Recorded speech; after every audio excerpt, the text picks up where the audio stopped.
আমরা এখন পরিক্রমা করতে করতে পেটা গ্রামের জানকী বল্লভ মন্দিরে এসে উপস্থিত হয়েছি। আপনাদেরকে এখন দেখাবো এখানে কদম্ব গাছের মাথা ভগবান ভেঙে দিয়েছিলেন। এটা কদম্ব বিহারী ভগবান।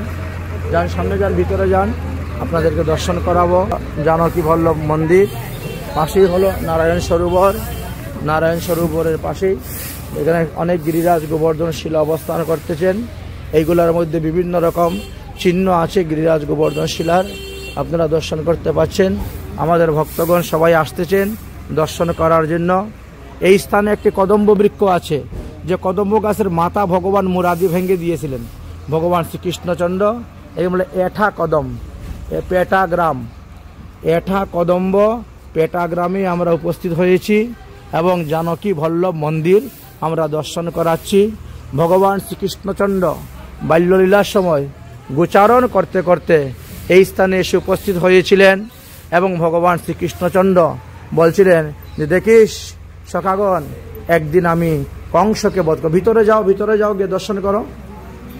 একদিন আমি কংসকে বধ করব। তখন সমস্ত সখাগণ বলছেন যে কংসের শরীরে 10,000 হাতির বল আছে, তাহলে তুমি কেমন করে কংসকে বধ করবে? ভগবান বলছেন, আরে কংসের শরীরে 10,000 হাতির বল, কিন্তু আমার শরীরের মধ্যে লক্ষ লক্ষ কোটি কোটি হাতির বল আছে। সখাগণ বলছেন, তাহলে দেখা তো দেখি এই কদম্ব গাছের মাথা ভেঙে। আর তখনই এই কদম্ব বৃক্ষের মাথাটা ভেঙে দিয়েছিলেন। এই হলো সেই কদম্ব বৃক্ষ। আপনারা দেখতে পাচ্ছেন যে কদম্ব বৃক্ষ থেকে নারায়ণ প্রকট হয়েছিলেন, নারায়ণ স্বরূপ এই কদম্ব বৃক্ষ থেকে নারায়ণ প্রকট হয়েছিলেন। আর এই হলো সেই গাছ যে গাছের মাথাটাকে ভেঙে দিয়েছিলেন।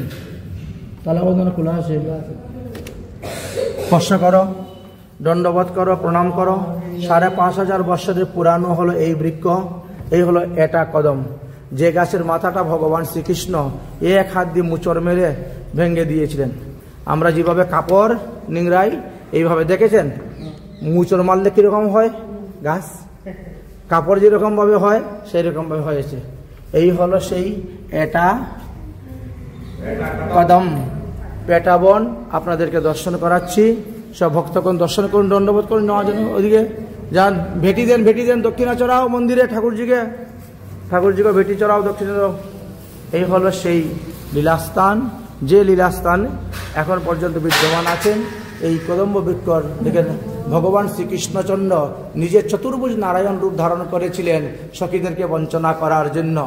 কৃষ্ণ দেখেন পিছনে লুকিয়ে আছেন আর সামনে নারায়ণ। ব্রজগোপীগণ কৃষ্ণ উপাসক, তারা নারায়ণ উপাসক নয়, তবে নারায়ণ তাদের নমস্য, উপাস্য নয়। তাই তারা নারায়ণকে প্রণাম করে বলছেন, হে নারায়ণ, আমরা যেন কৃষ্ণকে দর্শন করতে পারি, কৃষ্ণকে লাভ করতে পারি, এই আশীর্বাদ আপনি আমাদিগকে দান করুন। এইভাবে বলে বলে সবাই চলে যাচ্ছেন। এদিকে সখীগণ সেই স্থান থেকে ঘুরে এসে এখানে এসে বলছেন, হে কদম্ব বৃক্ষ, তুমি তো সবার থেকে উচ্চ লম্বা, তুমি কি দেখেছো এই বনের মধ্যে ভগবান শ্রীকৃষ্ণকে আসতে?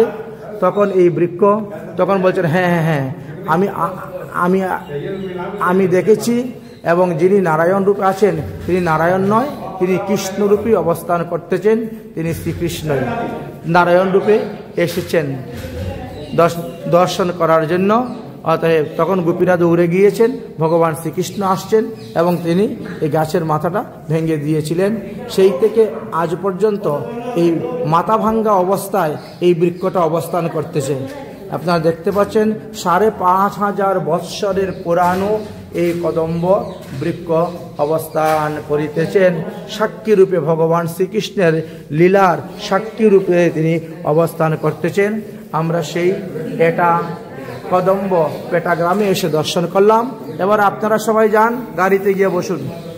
যার যার খুচরা পয়সা দরকার এখান থেকে নিয়ে নেন। 1 টিকি 2 টিকি 5 টিকি খুচরা পয়সা যার দরকার নিয়ে নাও, যার যার যত প্রয়োজন নিয়ে যাও, নিয়ে সবাই গাড়িতে গিয়ে বসো। আমাদের দর্শন হয়ে গেছে। এটা বন पेटा ग्रामीण एटा हाँ और ले जाओ जा जी जिसको जितना जरूरत है ले जाओ 2 3 4